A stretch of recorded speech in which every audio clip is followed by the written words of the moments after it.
Hi, I'm Stevie. I'm a certified flight instructor and general aviation pilot, and today we're talking about Oshkosh.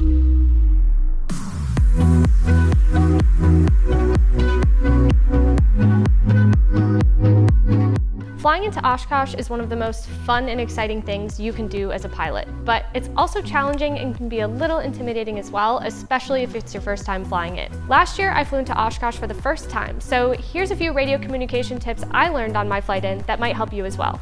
If you've never flown into Oshkosh before, you probably picture it going like this. Hundreds of airplanes buzzing around in the sky, complicated radio transmissions, and busy radio frequencies.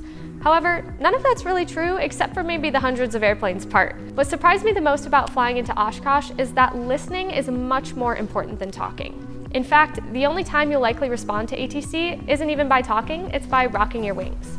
Bonanza Cessna flight half mile southwest of Fisk. Good, rock your wings. All right, good rock there for that flight. Continue northeast bound along the railroad tracks. ATC will give you instructions, but you won't acknowledge them back over the radio, so listening is really important. With that being said, if you're flying in and something just doesn't seem right or you're confused on what to do, just speak up. ATC is there to help you.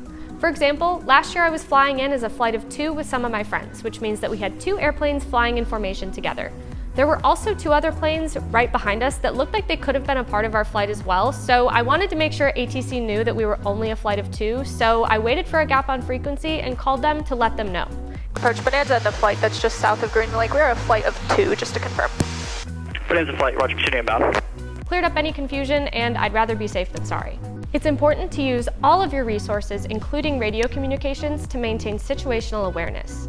You'll fly a route called the Fisk Arrival, which is a route made up of easy-to-find landmarks that lead to the Oshkosh Airport.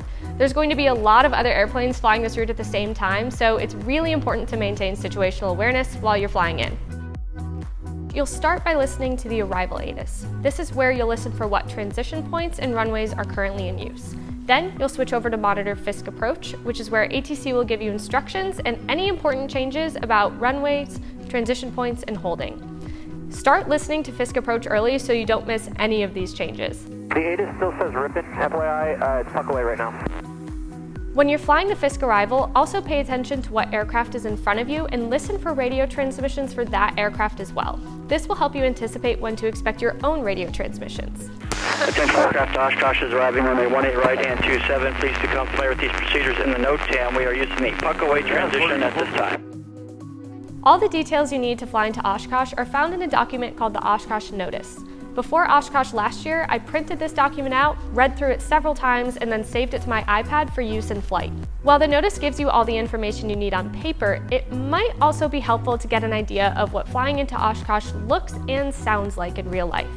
To do this, I went on the EAA website and watched all of their great videos on the Fisk Arrival and all of the different approaches to each of the runways at the airport. This gave me a great idea of when to expect radio transmissions, what they would sound like, and also what the ground beneath me looked like when I was flying into Oshkosh. It was extremely helpful.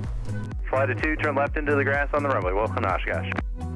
Isn't it weird, like, not responding? Yeah. My instinct is to be like, let folks go. Now, I know all that might seem like a lot of homework, but I promise it is completely worth it. Flying into Oshkosh is extremely rewarding, and EAA AirVenture is one of the best events in aviation that you can go to. So, if it's your first time flying in, I hope you have fun and have a safe flight.